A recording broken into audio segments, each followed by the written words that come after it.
Welcome to our podcast, Inspiring Living, with me, Mark Candelaria. I am an architect, blogger, traveler, chef, father, and husband. I am the founder and a partner of a fabulous 20-person architecture firm specializing in high-end residential architecture, designing amazing homes across the country and now the world. We have hosted tours over the last 22 years to Italy, Spain, Oregon, and soon France. And in the course of all this, I have met a lot of interesting people who truly inspire me. We are excited to now be in our third season, and our podcast is all about the opportunities that are right there in front of us to inspire living. Yes, we will talk about architecture and design, but every week we will venture into all sorts of topics that will inspire you, teach you, and motivate you to inspire living every day. My guests will include a wide gamut of amazing people, from those in the design industry to clients to real estate professionals, chefs, artists, sports figures, and philanthropists, and people who just flat out get it. Sit back and enjoy, and let's have some fun exploring all the opportunities that are there just waiting for us. Please subscribe and get ready to be inspired with every podcast. Okay, as my dad says, here we go. Thanks everyone for all the listens and downloads to our 2023 podcast, our third season with well over 100 podcasts now, and we have more in the works, including today's podcast featuring two world-renowned naturopathic doctors who are right here in Scottsdale and so happen to have been so integral in the recovery and now well-being of my wife Isabel, who 6 years ago on this Memorial Day weekend was diagnosed with stage 4 breast cancer. Here we are 6 years later, and we thought what would be better than a podcast with these two amazing doctors who now we both visit on a regular basis to maintain our wellness. Okay, Isabel and I, along with Isabel's mom, Alette, and a couple of our close friends, are off to Scotland on Tuesday to celebrate Isabel's mom's 75th birthday. We are so excited, and so yes, I am checking out for a couple weeks, but you never know, we might do a podcast from Scotland. In terms of traveling and our Candelaria design tours, we have only one tour this year, and that is our Oregon Willamette Wine and Food Tour this August, which, by the way, is now completely sold out. We have our pre-tour cocktail party set for July 13th at our office for those of you who are signed up for the tour. We have a great group going, and we look forward to escaping the summer heat for the vineyards of Oregon, so stay tuned for that, which will be our 23rd Candelaria Design Tour. Okay, this past week, my partner Meredith Thompson and associate Tyler Bulleris attended the Pacific Coast Builder Council Gold Nugget Award ceremony in Anaheim, where we took home 2 national awards, one for our Habitat for Humanity 3D printed home, and the other for the best one-of-a-kind home for our project for Rosslyn Investment Group, constructed by Arcadia Custom Builders. Interiors by Refined Group, landscape by Berghoff Design, and spearheaded by realtor Justin Shea. We are so honored to take home these 2 awards. I want to thank my daughter Tiffany for putting the award submittals together and the follow-up. And we walked home with a little hardware. Thanks for all the book purchases, texts, and messages from all of you. My book is available on our website. We will include the link in the episode notes, or you can purchase it on Amazon, Barnes & Noble, Walmart, and now I see Target is carrying it.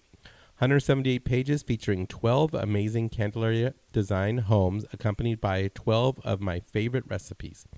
Please order your copy today, and if you can write a review, please do.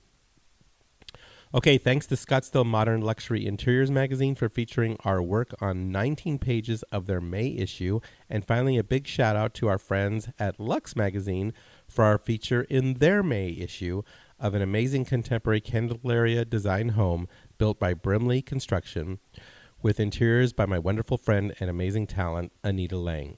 You will also see a beautiful home in Scottsdale Modern Luxury Interiors, featuring a home we did in collaboration with Earth and Images. Definitely pick up copies of both and check it out. Okay, so today Isabel and I stop and give gratitude to all of you who were there for us, and especially Isabel, as it was this weekend that Isabel received the news that she had stage 4 breast cancer, and we would begin a very confusing journey that thankfully led us to Dr. Dan Rubin and Dr. Mia Darling of Naturopathic Specialists right here in Scottsdale, and all I can say is it was a game changer. And now 6 years later, my Isabel is healthy and more vibrant and energetic than ever. So without further ado, it's time to check in with our 2 doctors. Our guests today are two incredible naturopathic doctors, Dr. Dan Rubin and Dr. Mia Darling, and my wife and angel, Isabel, is also joining us today. The reason we are here today is because 6 years ago on this weekend, Isabel was first diagnosed with stage 4 breast cancer, which later metastasized to her brain. Yet 6 years later, here we are on this very weekend that we got the news, with Isabel having a clean bill of health, with a lot of credit to the two people that are sitting right here next to me. One of the most key components of her recovery and now part of her ongoing health maintenance program is her discovery of Naturopathic Specialists, LLC, who she has been seeing for 6 years, and now she has me going, and I have been visiting them regularly for over 2 years now. So welcome, the two of you. Thank you for coming tonight. Thank you so much, and thank you for that wonderful introduction. Thank you very much for having us. Yeah, so they came here a little early, and we fixed some goodies for them, which we always do for our guests, and it was really kind of interesting for me to figure out what the heck am I going to serve two naturopathic doctors. So I really kept it pretty healthy with grilled veggies and artichokes, and I did have the little red dye cherries, but they didn't. You guys didn't go for those at all. We'll probably get to those later. That'll be dessert after the podcast. There we go.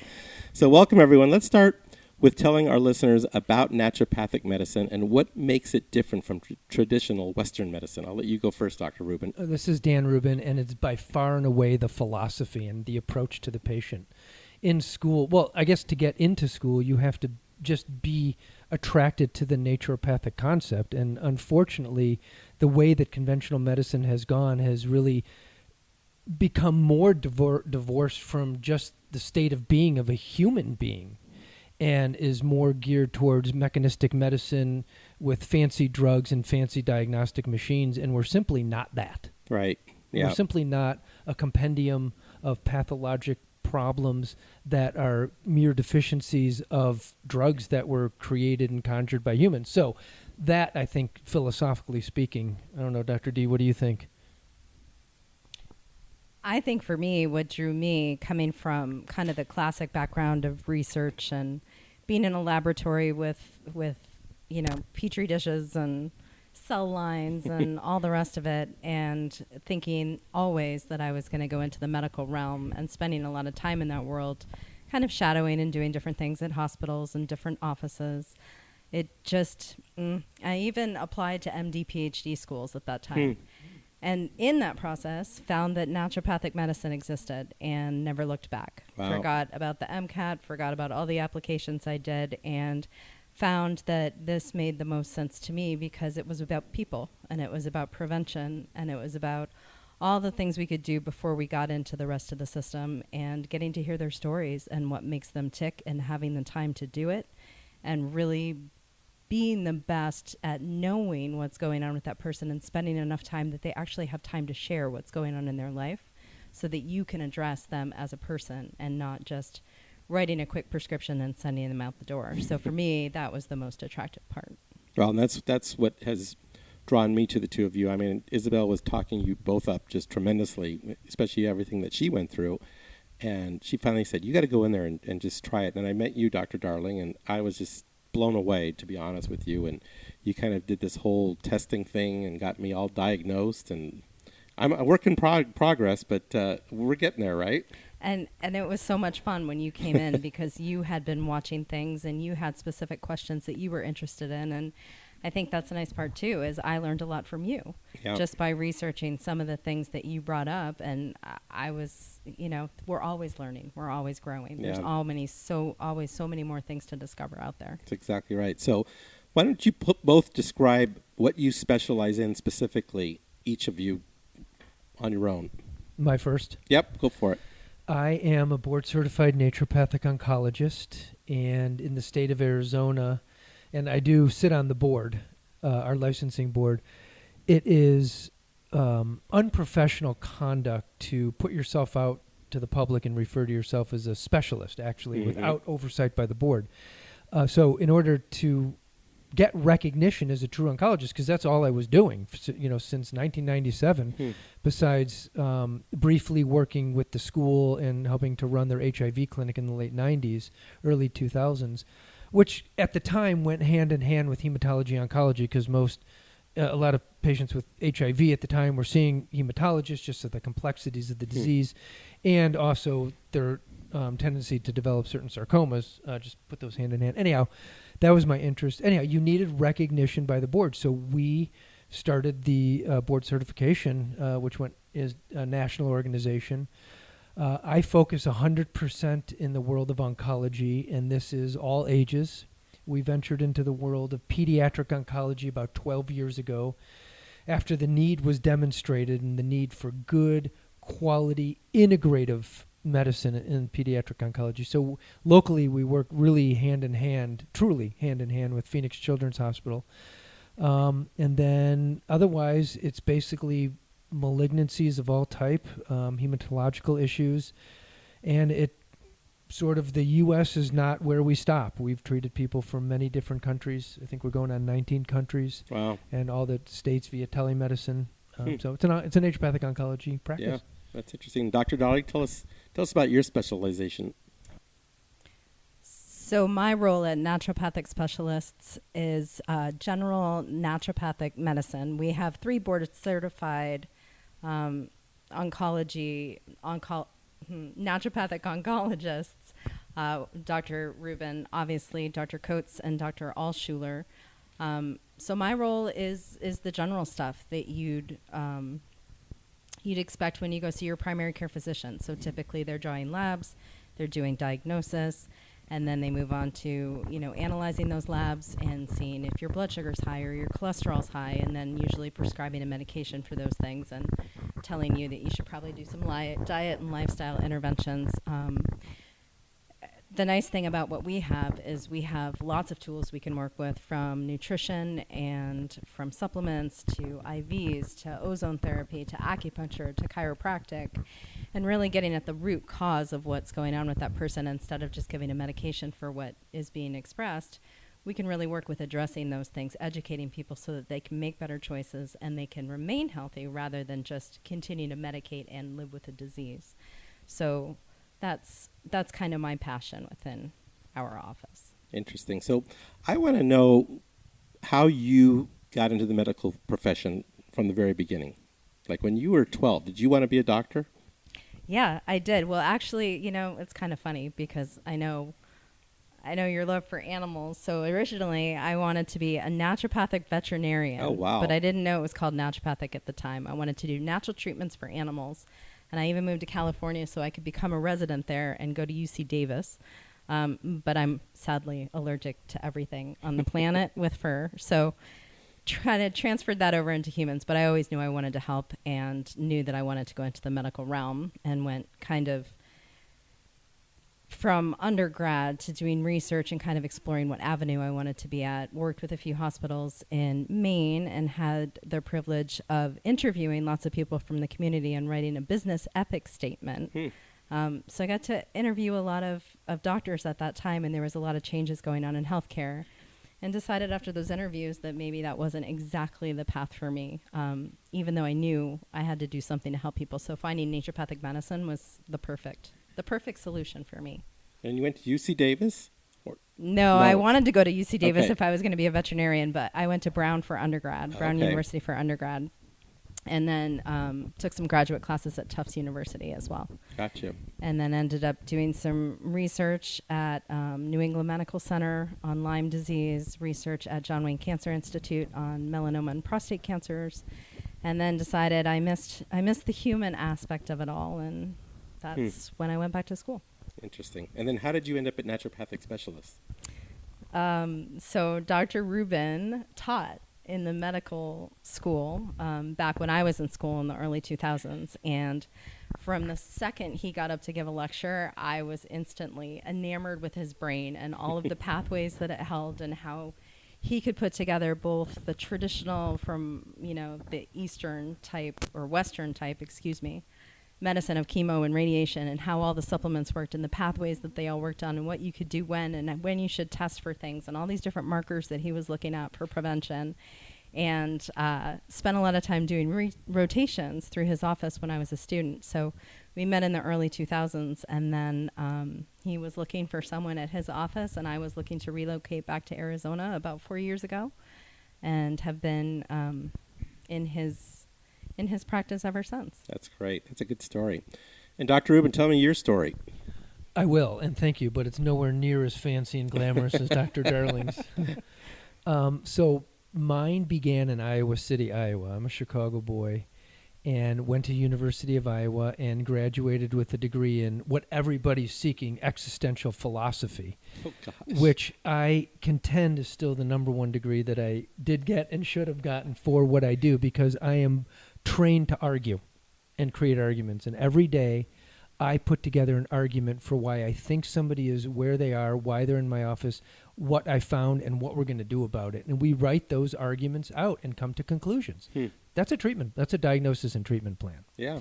And so I found my way somehow through many different majors at University of Iowa to philosophy, and then decided that I wanted to be a triathlete.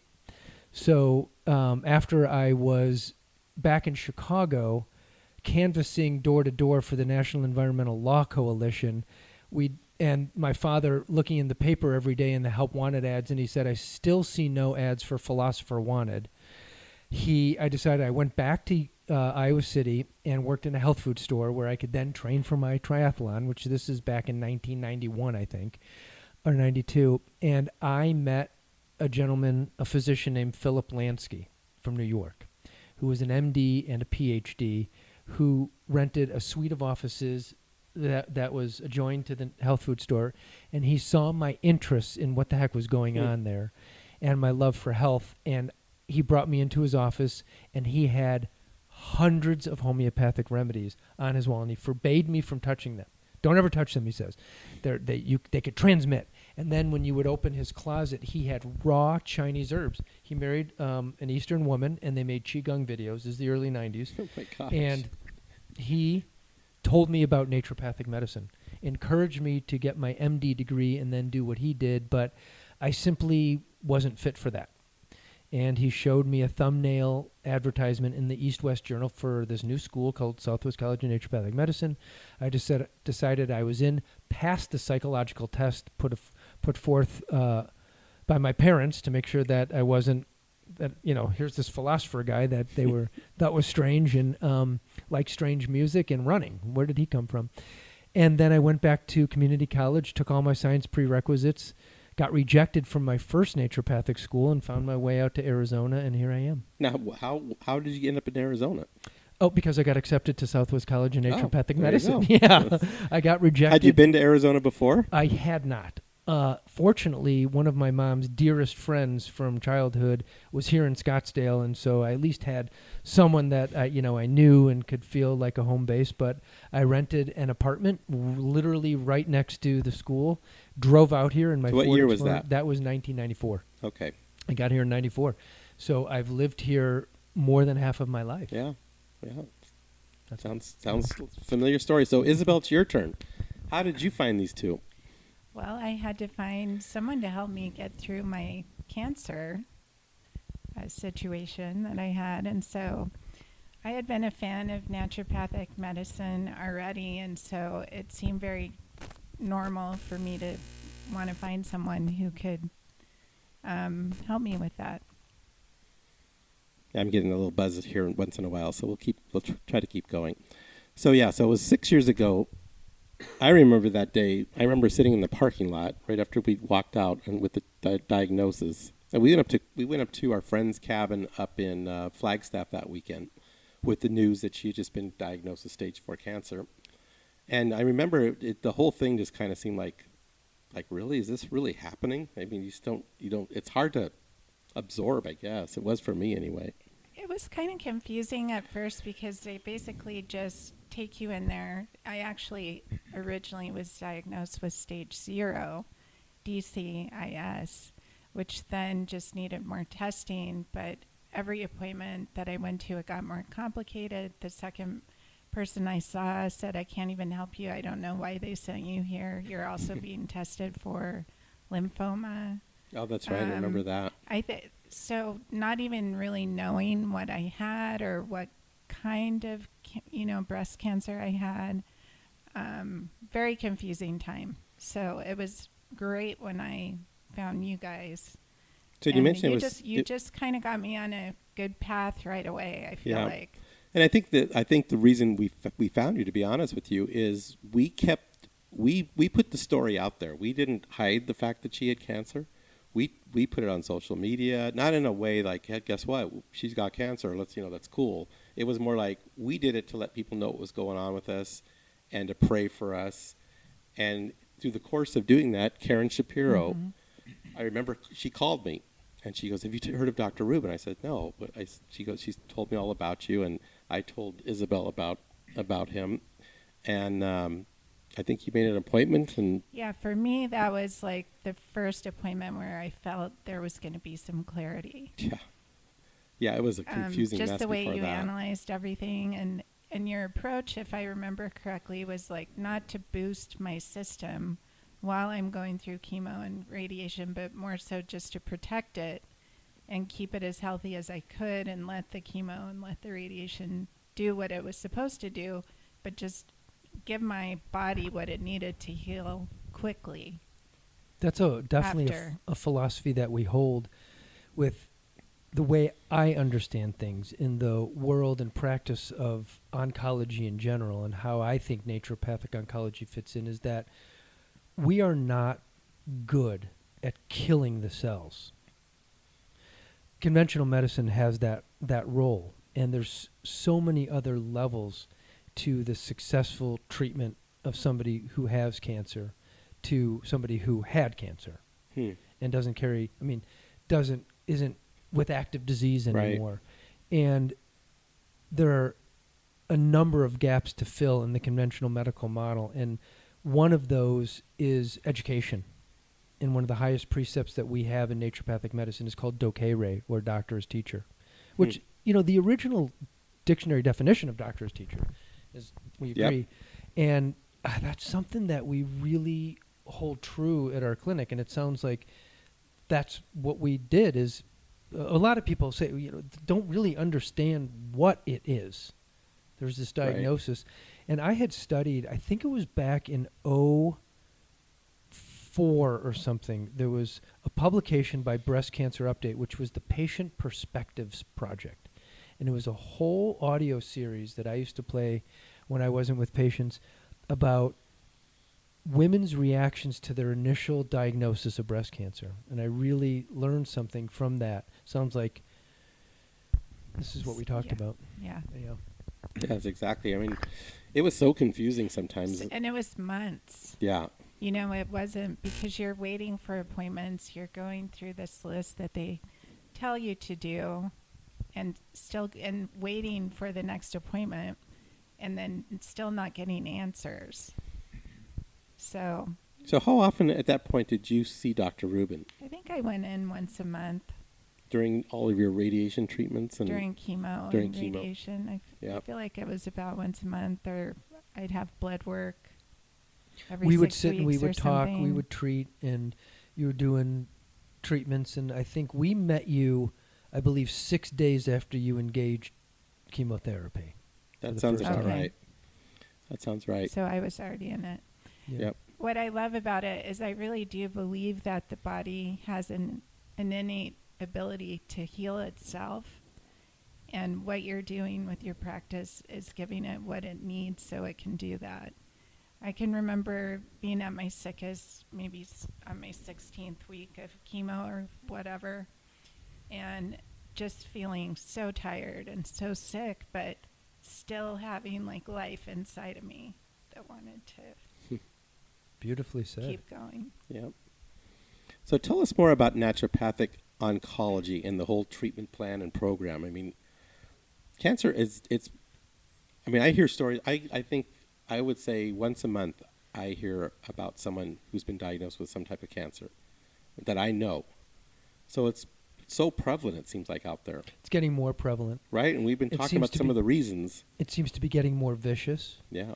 Our bodies, our human bodies, which are the same construction genetically, genomically, but now not epigenetically as they were thousands of years ago. Right. Or, back in the history of Scotland, perhaps. Right. But now we're exposed, like we were talking about, 5G waves and petroleum products everywhere and plastic products that we're drinking water out of. And I mean, none of that was there 1,000 years ago. None of that was there. I mean, we had vibes from the earth and certain electromagnetic frequencies, but they weren't the same as what we've manufactured. Right. And they certainly weren't as prevalent, and they weren't as magnanimous, I would say. And so that changes cellular frequency. Look, we are beings of sound and light and vibration and frequency, but that's not how we treat, well, save radiation, because radiation is a vibe, if you will. It's the intangible that we can't really.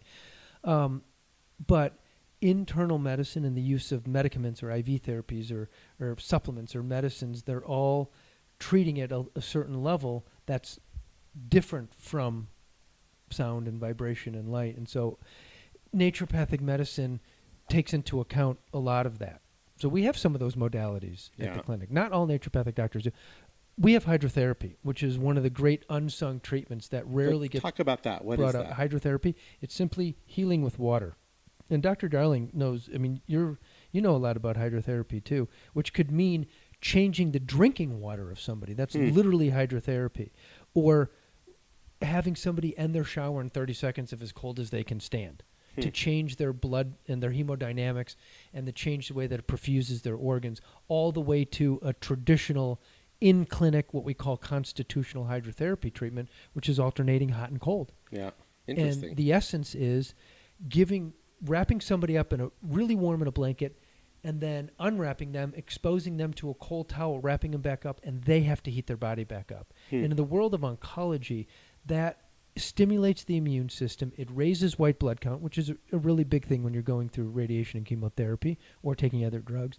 It increases vitality. It changes blood flow. It engages the wholeness of the body, and it's using temperature to do that, which is pretty simple. So that's one modality, and that's not a fancy modality. Yeah. Or maybe it is. Maybe that's really fancy because it's so not fancy. I guess what some people would consider fancy would be some intricately designed IV therapy where you're that seems very medical, and we do that too. Yeah.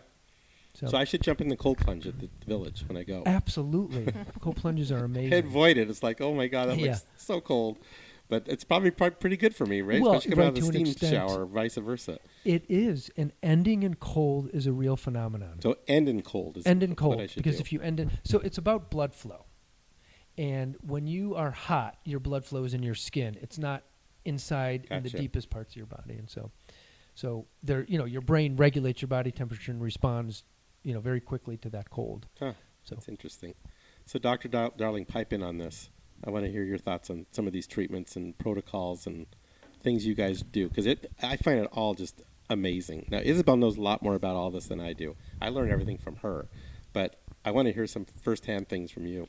So one of the things that Dr. Rubin mentioned is we have the same DNA, the same bodies. I'm not going to paraphrase exactly the same, but the epigenetics of it has changed. So I think that's a really key thing of what we're trying to get at, whether we're doing something like constitutional hydrotherapy or we're doing a cold plunge at the gym, or if we're doing ozone therapy or lots of other things. So the idea is to change the expression of the genes you have. You have genetics, which is the DNA you're born with, but then you have these things that sit on different regions in the genes and either turn them on or off. So that's what cancer is. Going back to the cancer theme, is uncontrolled genes that just are turned on or turned off to suppress tumors. And things go awry and you can't get rid of the cells, and they grow and they grow and they grow. And that's a bad thing. So everything in our body is regulated differently. So even though you're born, and these are the really interesting studies, whether you're talking about Mediterranean diet or some supplements or other things like that, if you look at the mainstream literature, it's saying you can turn these genes on and off. So maybe you have a 10% chance or a 15% chance genetically of getting a cancer or a heart disease or something along those lines, but that means you have 75% or more control over the expression of that by what you put in your body, whether that's toxins or exposures that you've had that we can test for, whether you're high in heavy metals or you've been exposed to molds, or you choose to eat processed foods that are high in nitrates or things that we know can really make those genes go awry. Then you're kind of in our realm of how you express those things differently and how you prevent what you may have been born with genetically, or can reverse what you may have started with because you may have not known the important parts of turning these things on and off. So it's our blood that you test, right? blood can be tested, urine can be tested, Yeah. saliva can be tested. Gotcha.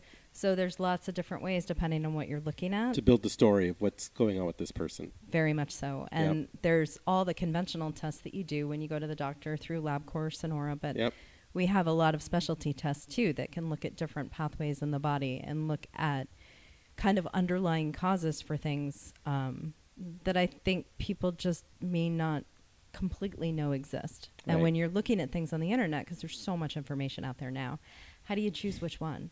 Or how do you choose which one's going to be the most effective for you clinically, or that you're going to get the best results? That's a good segue for my next question, because everyone's talking about AI and what's going on with AI, and you just plug something in the computer and you get all the answers and blah, blah, blah, blah. What's your thoughts on what's coming?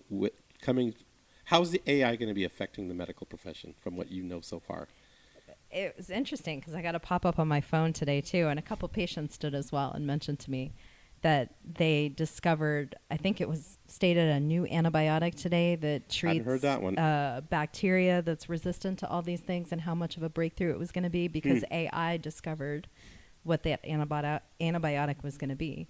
So I think with so many genes, not just looking at the DNA, but then looking at how it's expressed. So messenger, RNA, or there's so many different things you can test in the body. So how do you put all that information together, right? Which part are you looking at?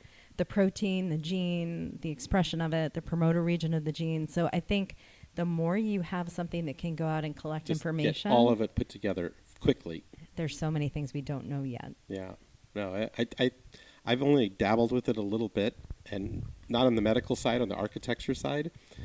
And it's amazing. I mean, it kind of blew me away how fast it can gather that data. Exactly. That would take, weeks or months to do. It did what I asked to do in less than a minute.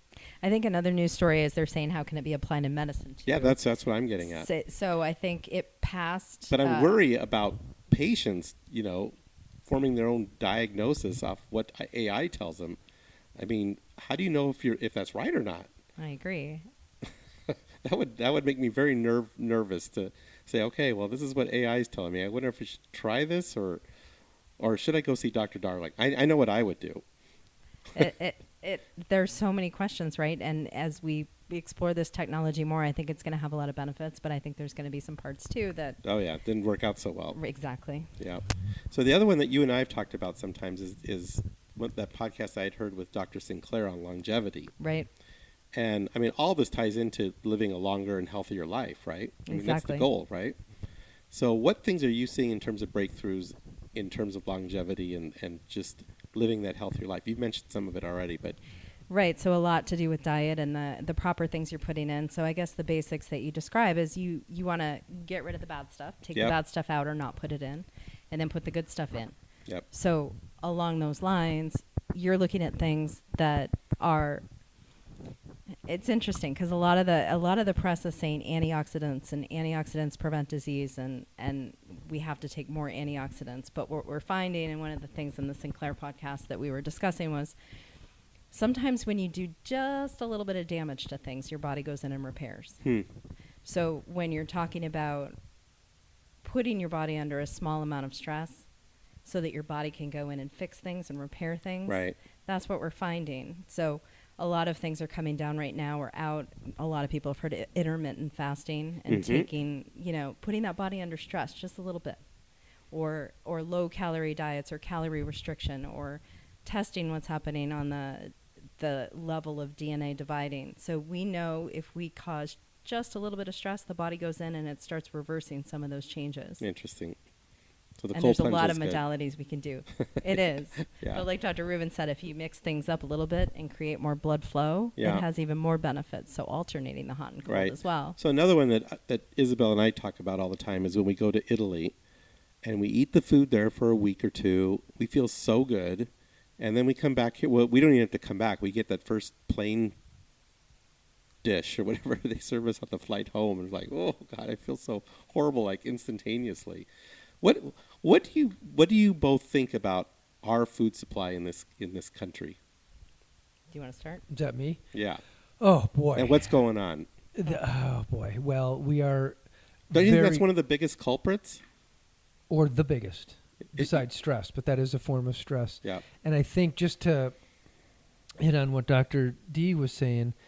I think the more we dig into medicine and the more experienced we get, and what's big in medicine now is stuff that's less fancy than what we thought it was. And that truly understanding, getting back to like we were talking about before, that a human body has to function like a human body has to function. Right. And so on its own. If you look at the world of chronic disease and what the big killers of humanity are now, you've got heart disease, you've got cancer, you've got diabetes, you've got wrong prescriptions. I mean, there's a huge amount of that. And, now we've got, I don't know if I want to open the can of worms of fentanyl, but we've got that, in ages 18 to 49. It's like one of the number one killers. And that's a drug. It's manufactured. And so the food supply is, can I get political? Go for it. Okay. Because I do study this, and I am aware of that it's getting way more manufactured.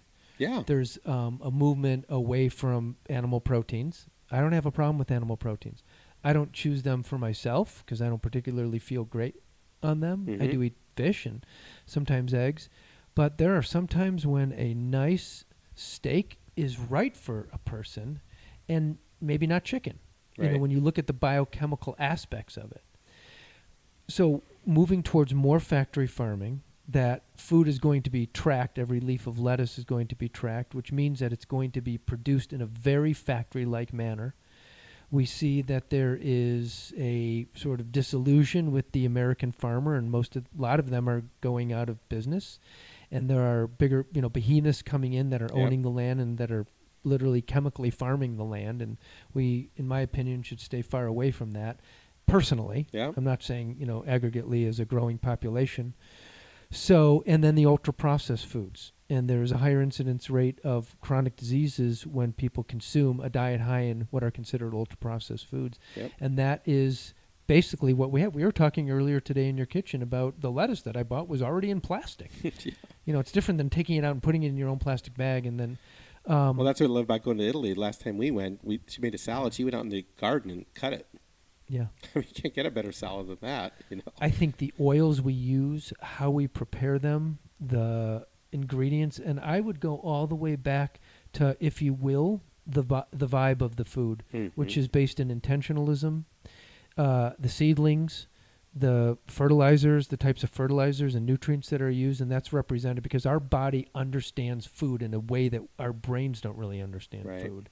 And the relationship that we have with water and food and electricity, and it is, I think we're getting back to more roots because we got so far away from a healthy body, if that's an answer. Yeah, so, I mean, for the average Joe out there who's going to Safeways on a Friday to pick up groceries, how do you do it? Or, what do you buy?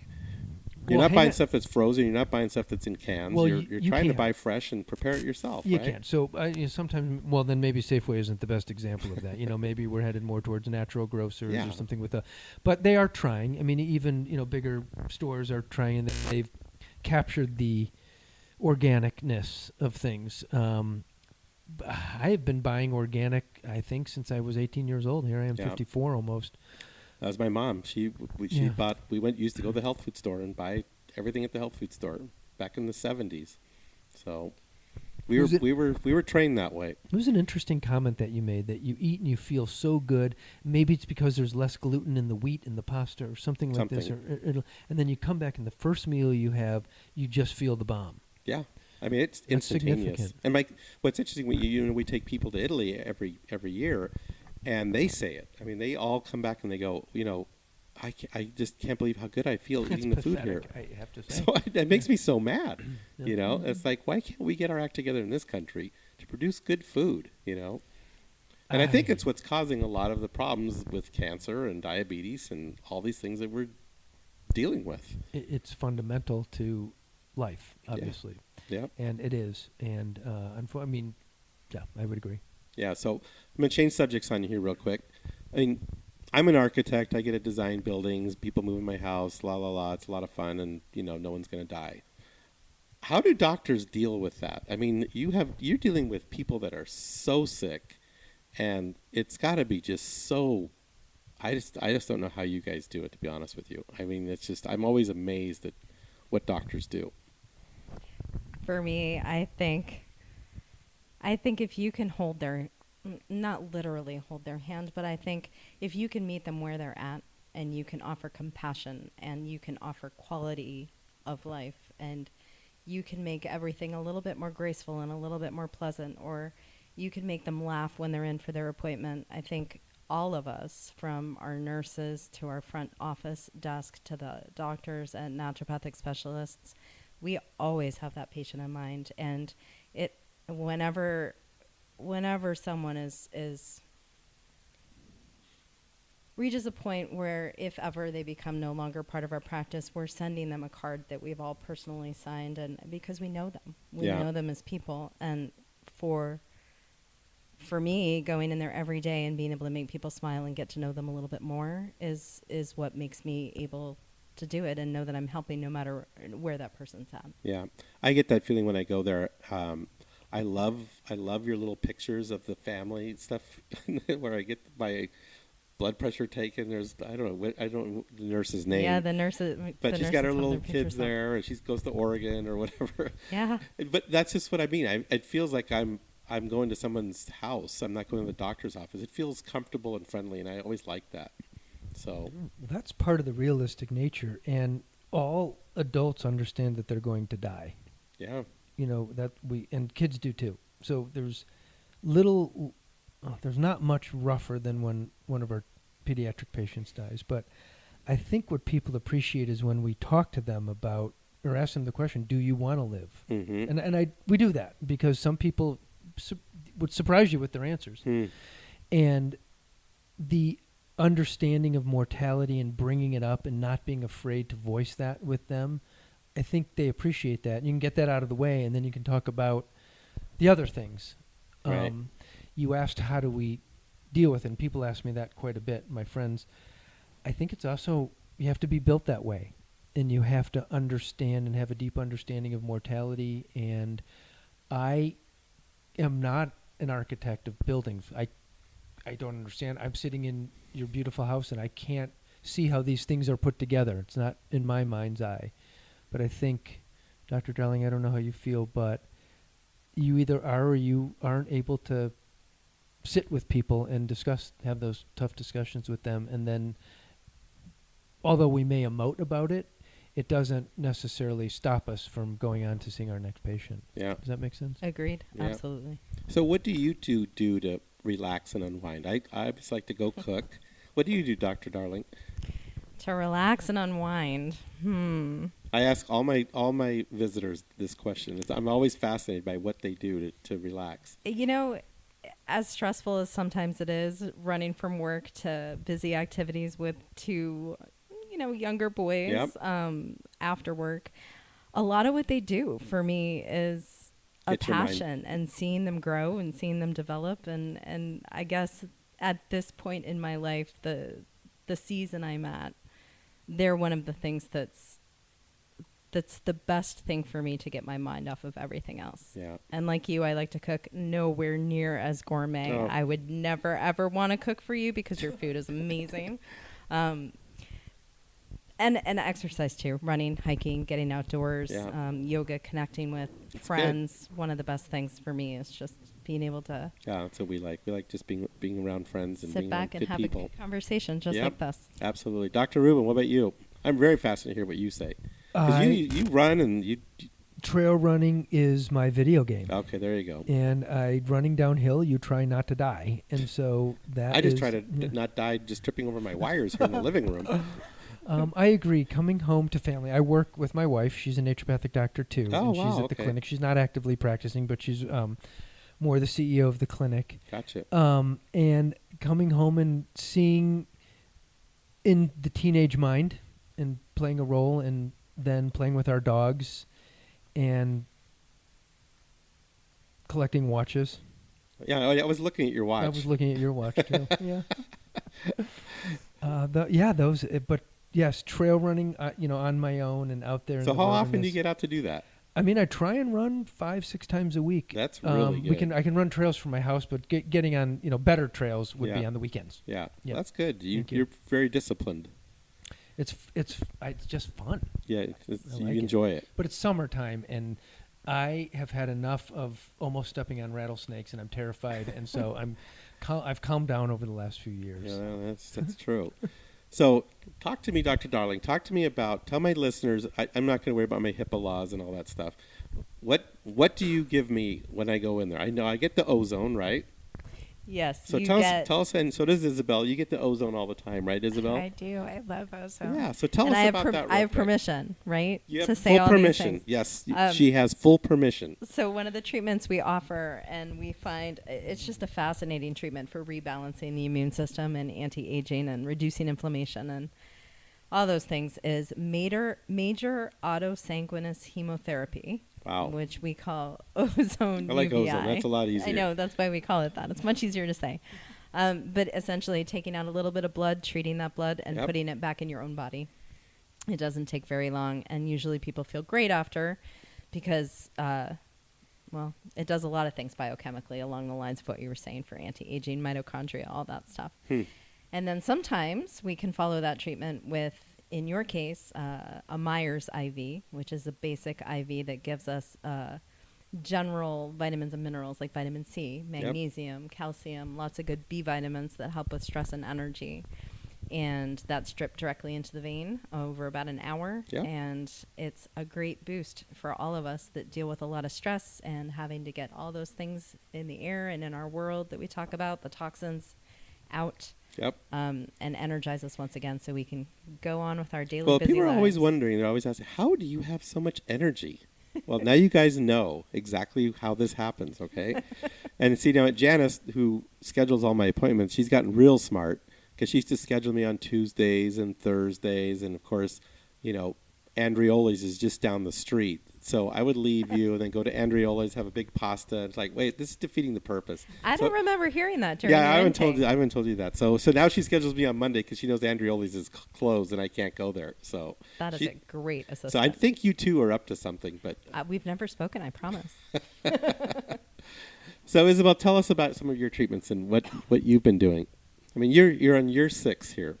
Year 6. Year 6. Yeah, you guys got me through chemo and radiation, and then right before I was done with radiation, we discovered that I had a brain tumor, which brought on a whole new investigation of what to do about that. And so that's when I started doing ozone. So I think I've been doing it about 4 years, and I can't believe how good I feel. I don't think I have ever felt this good, actually. So you have a lifelong customer. Yeah. With You me. have 2 lifelong customers. Can I speak freely about? Yes, please do. Have permission. Please do. In going back through your records, I know you're sensitive neurologically. I share that same thing. You did not do well on the typical IV vitamin C. And you have a very unique relationship with the ozone therapy, which is an oxygenation type therapy, and it's a light therapy. Yeah, that's right. In our clinic, after the blood is treated with ozone, it's exposed to 4 spectrums of UV before it goes back into the body. And so we're shining light, we're shining part of the sun on the blood, and that is very unique. I mean, it's obviously how we make vitamin D, so light is important. We would all agree. So there's something there, oxygen and life-sustaining light treating the blood. And so I've recognized that you have a very unique relationship with that and how you feel. Yeah, it appeals to my quantum side. Yeah. Indeed. So It does. I love it. let's see. I had a good question. Now it slipped my mind what it was, but no, I can't remember. You were going to ask Dr. Darling about her favorite music, I think. Oh, favorite music. I was going to see if you had anything to help me with my memory, but apparently You need to go back in. I might need it right away. Assessment. Yeah, exactly. So, no, you two are just amazing, and I guess I know what it was now. I've been wondering, have you written a book? Me? Oh, Dan. No, I have 2 voice recorders with intent to write a book. Okay, good. I haven't, and I Because have in the listening to ideas. this podcast, I'm listening to maybe 1% of what I've heard. I know just from what I've heard between the two of you. I mean, I could go on forever. This is so fascinating. I just want to learn more about how to live a healthier life, how to live longer, and just have a better life overall. So you need to write your book. Well, thank you. Yeah. Yeah, I think one of our main fortes is analysis of the unique human being from a blood and urine perspective, and testing and amalgamating that testing and putting it into a narrative so then you can deliver that to a patient or a person so they can understand that and then turn that into a treatment plan that's understandable and doable so that their metabolism improves, that's a lot of what we do at the clinic. And I think if I'm writing a book, it's going to be about that and how we do that.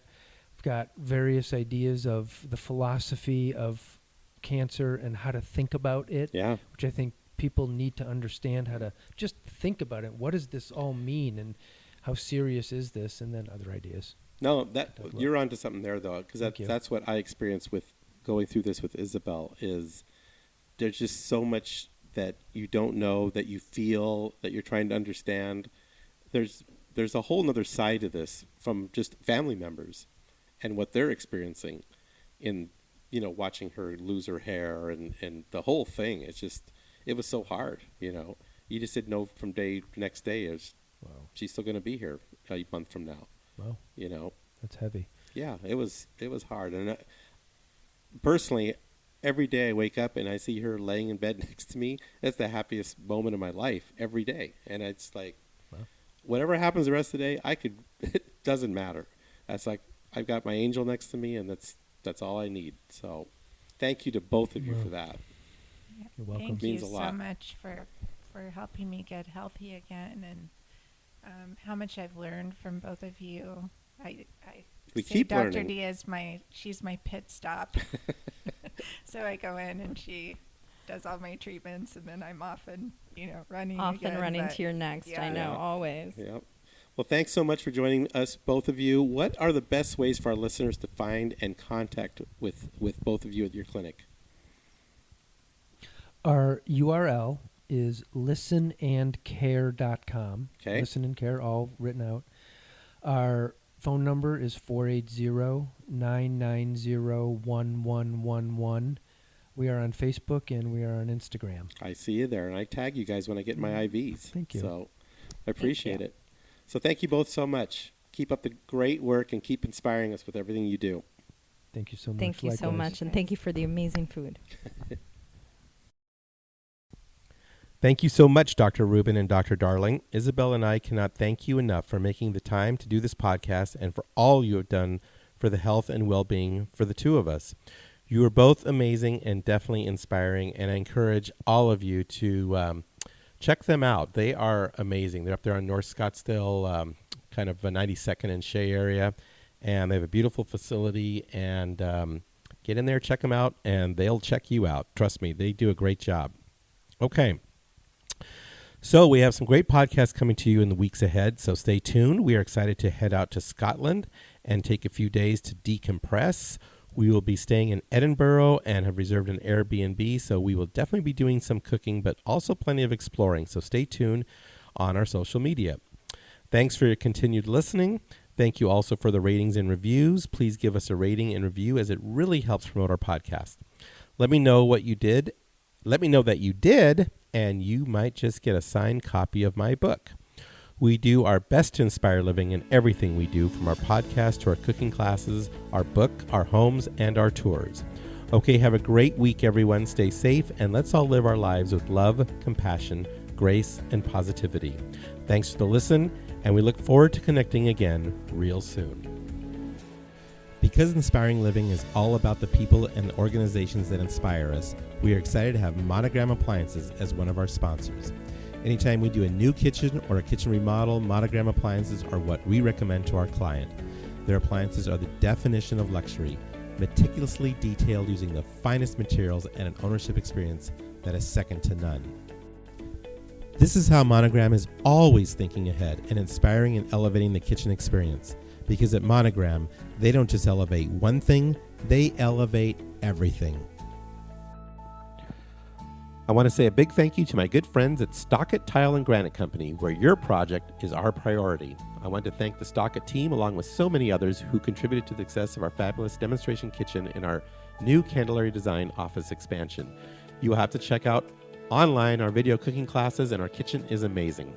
I've had the pleasure of working with the Stockett team for nearly 40 years on many spectacular projects, and trust me, they are the epitome of excellence when it comes to tile, marble, and granite work, bar none. Their skill and customer service is impeccable, and the bottom line is they are just good people. I have traveled with and dined with and just had good times, both personally and professionally, with Dave Stockett and his lovely wife, Becky, and they are the best. When it comes to your next tile and stone project, make sure Stockett Tile and Granite is a part of your team.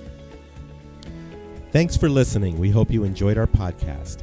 We encourage you to write a review, screenshot it, and share it with your friends.